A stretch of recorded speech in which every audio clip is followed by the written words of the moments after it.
Hello students, welcome to my YouTube channel. Please share, like, subscribe and comment. And thank you from Prakash Jethwa sir, Maths.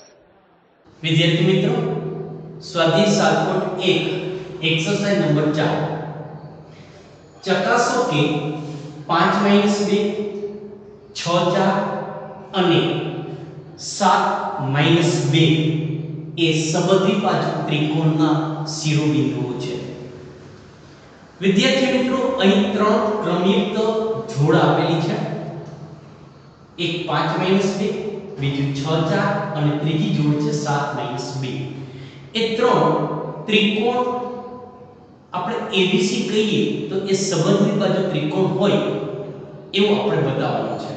વિદ્યાર્થી મિત્રો, આગળના પ્રકરણમાં તમને કીધું કે સમદ્વિ બાજુ ત્રિકોણ હોય તો કોઈ પણ બે બાજુના માપ સમાન હોવા જોઈએ।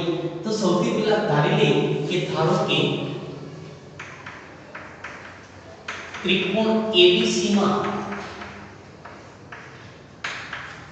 આ જે બિંદુઓ છે એને નામ આપી દે A કૌંસમાં 5 - 2, B કૌંસમાં 6 અને 4, C કૌંસમાં 7 - 2 છે।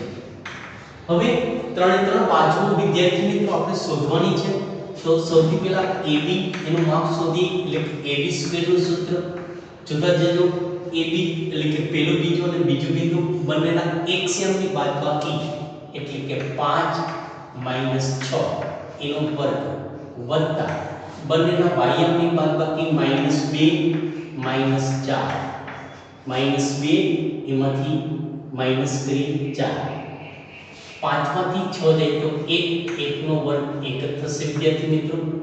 -2 - 4 એટલે -6, -6 નો વર્ગ 36, 1 + 36 એટલે 37 થશે। માટે વર્ગમૂળ કાઢો વિદ્યાર્થી મિત્રો, AB બરાબર વર્ગમૂળ 37। તો એક બાજુ AB છે એની કિંમત વર્ગમૂળ 37 મળે છે।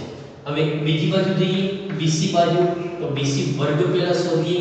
BC એટલે કે બીજું બિંદુ અને ત્રીજું બિંદુ સૌથી પહેલા એક્સિયમની બાદબાકી, તો B નો એક્સિયમ 6 છે માઈનસ C નો એક્સિયમ 7 છે, 6 - 7 એનો વર્ગ વત્તા કૌંસમાં 4 ઓછા અને ઓછા 2 એટલે કે +2 એનો વર્ગ, 6 માંથી 7 બાદ કરો -1, -1 નો વર્ગ 1 વત્તા 4 + 2 એટલે 6, 6 નો વર્ગ 36, 1 + 36 એટલે 37। તો વિદ્યાર્થી મિત્રો, BC ની કિંમત વર્ગમૂળ 37। અહીં આપણે બે જ બાજુ શોધેલી છે વિદ્યાર્થી મિત્રો, બેના જવાબ સરખા આવે છે એટલે સમદ્વિ બાજુ તો નક્કી જ છે, છતાં ત્રીજી બાજુ શોધીએ છીએ। AC², ત્રીજી બાજુ AC એટલે કે પહેલું બિંદુ અને છેલ્લું બિંદુ એના એક્સિયમની બાદબાકી, આનો એક્સિયમ 5 છે ઓછા આનો એક્સિયમ 7 છે, તો 5 - 7 એનો વર્ગ વત્તા આનો એક્સિયમ A બિંદુનો એક્સિયમ -2 અને C બિંદુનો એક્સિયમ -2 એટલે માઈનસ વત્તા માઈનસ એટલે +2 નો વર્ગ, 5 માંથી 7 બાદ કરો -2 નો વર્ગ 4 વત્તા -2 + 2 એટલે 0 થશે વિદ્યાર્થી મિત્રો, 0 થશે એટલે બરાબર 4। તો AC ની કિંમત કેટલી મળે છે? 2, વર્ગમૂળ કાઢો, 4 નું વર્ગમૂળ નીકળશે 2। તો ત્રિકોણ ABC માં AB અને BC ની કિંમત વિદ્યાર્થી મિત્રો સમાન થાય છે, એટલે કે બે બાજુના માપ કેવા છે? સમાન છે। માટે આપેલ ત્રિકોણ કેવો હોય? સમદ્વિ બાજુ ત્રિકોણ હોય। તો લખવું પડશે કે અહીં ત્રિકોણ ABC માં AB બરાબર BC છે, માટે આપેલ ત્રિકોણ સમદ્વિ બાજુ ત્રિકોણ થાય। સમદ્વિ બાજુ ત્રિકોણ થશે। વિદ્યાર્થી મિત્રો, ત્રિકોણ સમદ્વિ બાજુ હોય તો આ શિરોબિંદુ કેના હોય?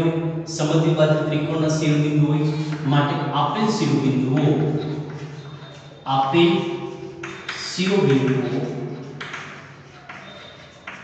સમદ્વિબાજુ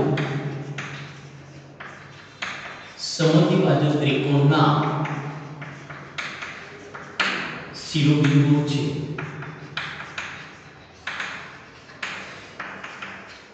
તો વિદ્યાર્થી મિત્રો આ રીતે સમદ્વિબાજુ, સમબાજુ કે વિષમબાજુ પૂછી શકાય તો AB, BC અને AC આપણે શોધવા પડે. અહીંયા તમને એવું કહી દેવામાં આવ્યું કે સમદ્વિબાજુ ત્રિકોણના શિરોબિંદુ છે એવું જણાવો. તો ઘણી વખત એવું કહેવામાં આવે ત્રણ શિરોબિંદુ આપેલા હોય અને તમને એમ કે કયા ત્રિકોણના શિરોબિંદુ છે જણાવો, તો આપણે કહી શકીએ બે બાજુ સમાન છે માટે સમદ્વિબાજુ ત્રિકોણના શિરોબિંદુઓ છે. વિદ્યાર્થી મિત્રો, સ્વાધ્યાય 7.1 એક્સરસાઇઝ નંબર 5 રકમ અને આકૃતિ ટેક્સ્ટબુકમાં આપેલી છે. બરોબર જોજો વિદ્યાર્થી મિત્રો. અહીં રકમ હું બોલું છું, શાંતિથી સાંભળશો કે એક વર્ગખંડમાં 4 વિદ્યાર્થીઓ અહીં આપેલા સ્થાન મુજબ બેઠેલા છે.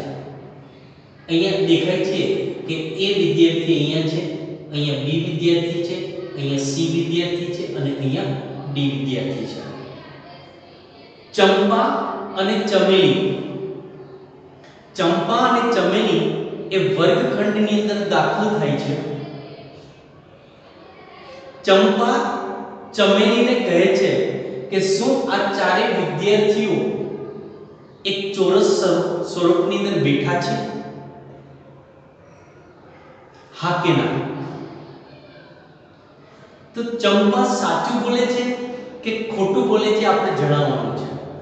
એટલે કે આ ABCD વિદ્યાર્થી મિત્રો જે છે, આ ABCD એ ચોરસ બને છે કે નહીં એ આપણે કહેવાનું છે અને અંતરસૂત્રનો ઉપયોગ કરીને. તો વિદ્યાર્થી મિત્રો, અંતરસૂત્રનો ઉપયોગ કરીને આપણે કહેવાનું હોય તો A બિંદુના યામ આપણે જોઈએ B, C અને D. તો અહીં એક સરસ મજાનો આલેખ પણ તમને ટેક્સ્ટબુકમાં દોરેલો જ આપેલો છે. આના ઉપરથી માત્ર ને માત્ર તમારે બિંદુ કયા છે એ તમે જાણી શકો. તો કે A બિંદુ અહીંયા છે તો એનો x યામ 3 છે વિદ્યાર્થી મિત્રો, y યામ 4 છે. તો અહીંયા લખેલું છે x યામ 3 અને y યામ 4. B બિંદુ છે તો B બિંદુનો x યામ 6 છે અને y યામ છે અહીં જોઈ શકાય છે કે 7 છે. તો B ના યામ લખેલા છે બોર્ડમાં જો બરોબર 6 અને 7. C બિંદુ છે એનો x યામ 9 છે વિદ્યાર્થી મિત્રો અને y યામ છે એ 4 આપેલો છે. તો C બિંદુનો x યામ 9 અને y યામ 4 અને D બિંદુ છે એ જોઈ શકાય છે કે D બિંદુનો x યામ 6 છે અને આ જગ્યાએનો y યામ છે એ 1 આપેલો છે. તો વિદ્યાર્થી મિત્રો, A, B, C અને D એ ચારે બિંદુઓ મળી ગયા છે આપણે.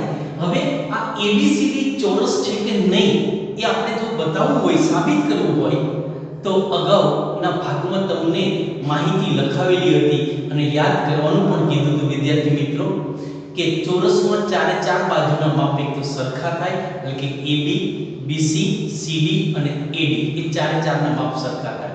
વધારામાં બંને વિકર્ણ કોણ એક AC અને એક BD વિકર્ણ કોણ થાય તો કે AC અને આ BD એની માપ પણ હંમેશા સમાન થવું જોઈએ વિદ્યાર્થી મિત્રો. તો AC અને BD ના માપ સરખા હોવા જોઈએ. વધારામાં ચાર બાજુઓ છે એના માપ સરખા હોવા જોઈએ. તો વિદ્યાર્થી મિત્રો, એક પછી એક બાજુ આપણે શોધતા જઈએ. સૌથી પહેલા AB મેળવવા માટે AB² એના સૂત્રનો ઉપયોગ કરીએ. પહેલું અને બીજું બિંદુ x યામની બાદબાકી કે 3 - 6 એનો વર્ગ વત્તા 4 - 7 એનો વર્ગ. 3 માંથી 6 બાદ કરો તો -3 થશે વિદ્યાર્થી મિત્રો. -3 નો વર્ગ 9 થશે વત્તા 4 માંથી 7 બાદ કરો -3 - 3 નો વર્ગ 9. તો 9 વત્તા 9 એટલે 18 થશે. વર્ગમૂળ કાઢો તો AB બરાબર 9 દુ 18 થાય એટલે કે 9 નું વર્ગમૂળ 3 અને 2 નું વર્ગમૂળ 9 નીકળે. AB ની કિંમત 3 વર્ગમૂળ 2 થશે. એ જ રીતે બાકીની બધી બાજુ શોધી લ્યો વિદ્યાર્થી મિત્રો. આપણે BC² શોધીએ. BC² B અને C આ બે બિંદુ જોવાના છે.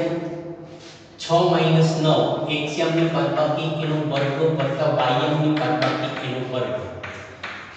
6 - 9 એનો વર્ગ વત્તા વત્તા 7 માઈનસ 4 એનો વર્ગ 6 માંથી 9 બાદ કરો -3 નો વર્ગ 9 થશે 7 માંથી 4 બાદ કરો તો 3 વધશે 3 નો વર્ગ 9 થશે 9 વત્તા 9 એટલે 18 થશે વર્ગમૂળ કાઢો વિદ્યાર્થી મિત્રો તો BC બરાબર 18 નું વર્ગમૂળ ન નીકળે 18 ના અવયવ પાડો 9 ગુણ્યા 2 9 નું વર્ગમૂળ 3 અને 2 નું વર્ગમૂળ ન નીકળે 3 વર્ગમૂળ 2 BC હવે ત્રીજી બાજુ કોણ થશે CD થશે તો CD સ્ક્વેર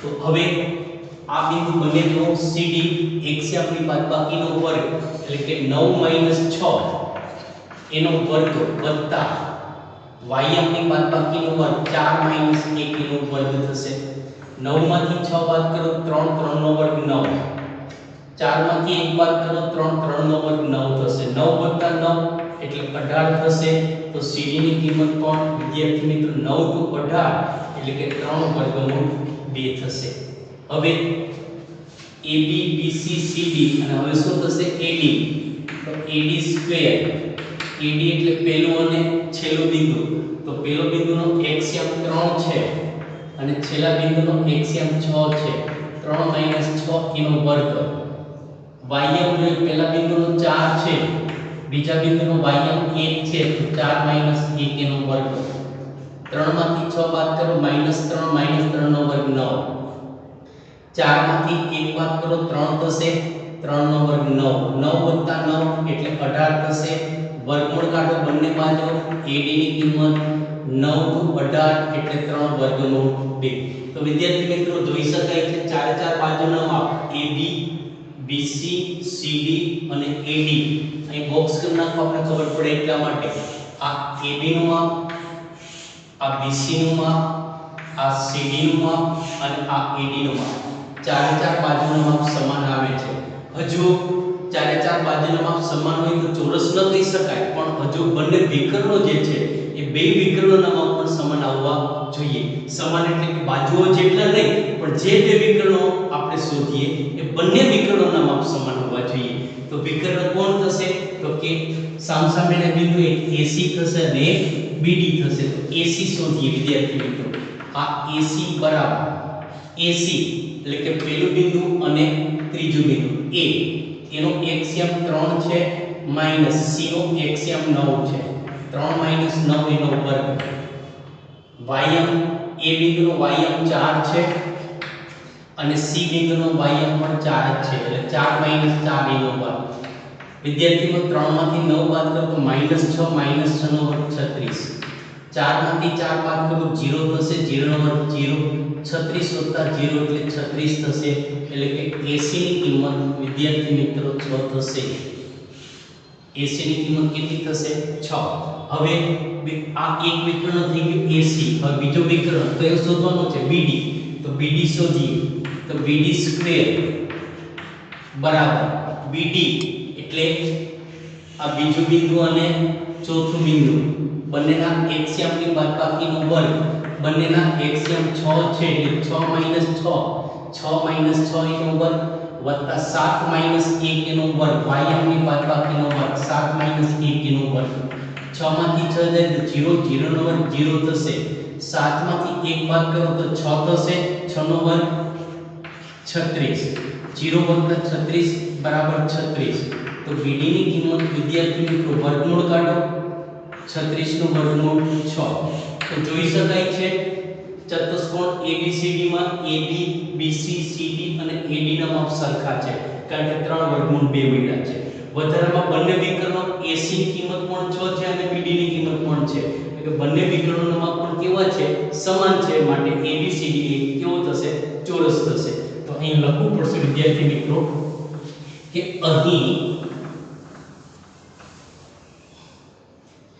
અહીં ચતુષ્કોણ ABCD માં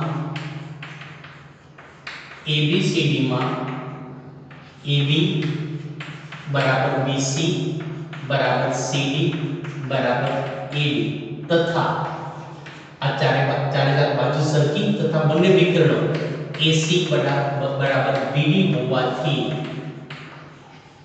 ચતુષ્કોણ ABCD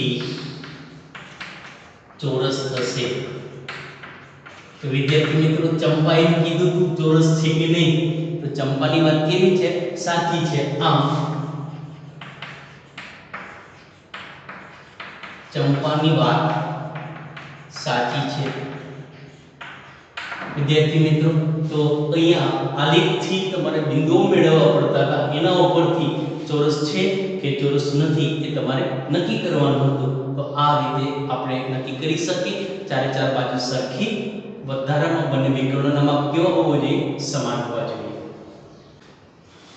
વિદ્યાર્થી મિત્રો એક્સરસાઇઝ 6 છે. નીચે દર્શાવેલ બિંદુઓથી ચતુષ્કોણ રચાતો હોય તો તેનો પ્રકાર જણાવવાનો છે. કયા પ્રકારનો ચતુષ્કોણ બને છે તે, અને તમારા જવાબનું કારણ લખવાનું છે. તો વિદ્યાર્થી મિત્રો ચતુષ્કોણની વાત ફરી એક વખત કરી દઈએ. જો માત્ર સામસામેની બાજુ સમાન હોય, વિકર્ણ સમાન ન હોય તો સમાંતર બાજુ ચતુષ્કોણ. ચારે ચાર બાજુ સમાન હોય, વિકર્ણ સમાન હોય, સમબાજુ ચતુષ્કોણ. ચાર સામસામેની બાજુ સમાન હોય, વિકર્ણ સમાન હોય તો લંબચોરસ. ચારે ચાર બાજુ સમાન અને વિકર્ણ પણ સમાન હોય તો ચોરસ, જેનું ઉદાહરણ હમણાં જ આપણે જોયું. તો વિદ્યાર્થી મિત્રો એનો અર્થ એ થાય કે ચારે ચાર બાજુ અને વિકર્ણ 6 વસ્તુના માપ આપણે મેળવવા પડશે. એના ઉપરથી જ નક્કી થશે કે આ ચતુષ્કોણ કયા પ્રકારનો છે. તો અહીં આપણે ચાર બિંદુ જે આપેલા છે, પહેલી છઠ્ઠી એક્સરસાઇઝમાં પહેલી રકમ છે -1 2 1 0 -1 2 અને -3 0. વિદ્યાર્થી મિત્રો આ ચારે ચારને આપણે નામ આપી દઈએ છીએ A B C અને D. હવે AB BC CD અને AD ચાર બાજુ અને બે વિકર્ણ AC અને BD ના માપ શોધી લઈએ. તો સૌથી પહેલા AB સ્ક્વેર બરાબર LCM ની બાદબાકી -1, આનો LCM 1 છે એટલે -1 એનો વર્ગ વત્તા -2 આનો અવયવ 0 છે ઓછા 0 એનો વર્ગ. વિદ્યાર્થી મિત્રો -1 એટલે સરખી નિશાની, સરવાળો -2 અને -2 નો વર્ગ 4 થશે. અહીંયા -2 -0 એટલે -2 જ વધશે, -2 નો વર્ગ 4 થશે. 4 વત્તા 4 એટલે 8 થશે. માટે વર્ગમૂળ કાઢો બંને બાજુ. AB બરાબર 4 દુ 8 એટલે 2 વર્ગમૂળ 2. AB ની કિંમત મળે છે 2 વર્ગમૂળ 2. હવે એ જ રીતે બીજા યમ BC શોધીએ.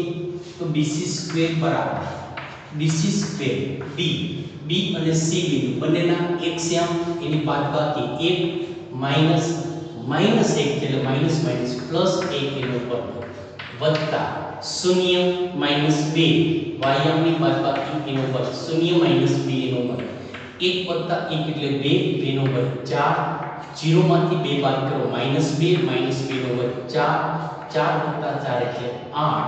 તો વિદ્યાર્થી મિત્રો BC બરાબર વર્ગમૂળ કાઢો 8 નું વર્ગમૂળ 4 દુ 8 એટલે 2 વર્ગમૂળ 2 થશે. તો વિદ્યાર્થી મિત્રો આ AB અને BC. હવે ત્રીજી બાજુ CD શોધીએ.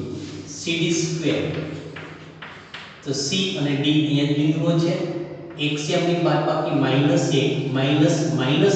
એટલે માઈનસ અને માઈનસ પ્લસ થશે 3 એનો વર્ગ.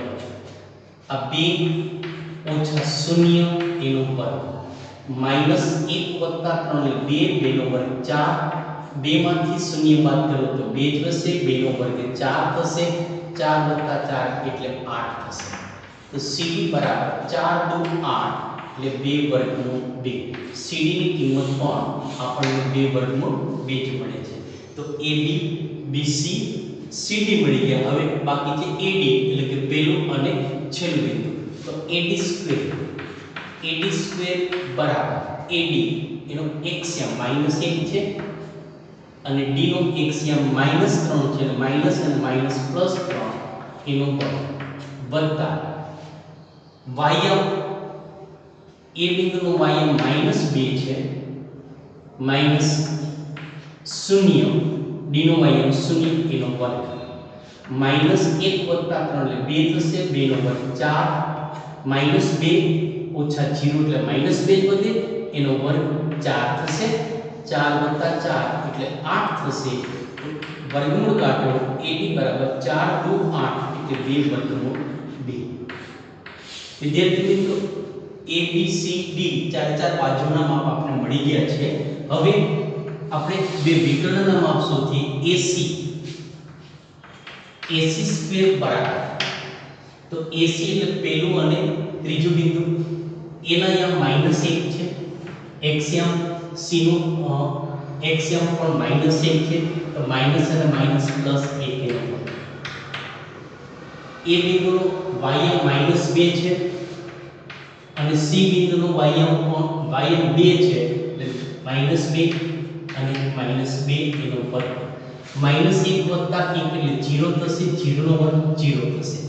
માઈનસ 2 માઈનસ 2 સરખી નિશાની સરવાળો માઈનસ 4, માઈનસ 4 નો વર્ગ 16 થશે. 0 વત્તા 16 એટલે 16 થશે. વર્ગમૂળ કાઢો તો AC બરાબર 4 થશે. વિદ્યાર્થી મિત્રો AC મળી ગયા. હવે બીજો વિકર્ણ BD શોધવાનો છે. BD એટલે કે આ B બિંદુ અને D બિંદુ એનો એક્સિયમની બાદબાકીનો વર્ગ એટલે કે BD સ્ક્વેર બરાબર એક્સિયમ, આનો એક્સિયમ 1 છે ઓછા આનો D નો એક્સિયમ -3 છે, માઈનસ અને માઈનસ પ્લસ 3 એનો વર્ગ. વાયમની બાદબાકી 0 છે અને અહીંયા પણ 0 જ છે, 0 માઈનસ 0 એનો વર્ગ. તો 1 વત્તા 3 એટલે 4, 4 નો વર્ગ 16. 0 માંથી 0 બાદ કરો તો 0 જ વધશે, 0 નો વર્ગ 0. 16 વત્તા 0 એટલે 16, એટલે કે BD બરાબર 4 થશે. વિદ્યાર્થી મિત્રો અહીં ચતુષ્કોણ ABCD માં ચારે ચાર બાજુના માપ સરખા છે. વધારામાં બંને વિકર્ણના માપ પણ કેવા આવે છે? સરખા આવે છે. માટે ABCD છે એ ચોરસ થશે. તો અહીં ચતુષ્કોણ ABCD માં AB बराबर BC बराबर CD बराबर AD तथा AC बराबर BD होवाથી ચતુષ્કોણ ABCD ચોરસ થશે. વિદ્યાર્થી મિત્રો કારણ સાથે આપણે કહેવાનું હતું પાયનું શું થઈ ગયું? ચારે બાજુ સરખી અને વિકર્ણના માપ સમાન હોવાથી એ શું બનશે? ચોરસ બની જશે. તો વિદ્યાર્થી મિત્રો પહેલી રકમથી કયા પ્રકારનો ચતુષ્કોણ બનશે? તો કે ચોરસ બનશે. બરાબર છે.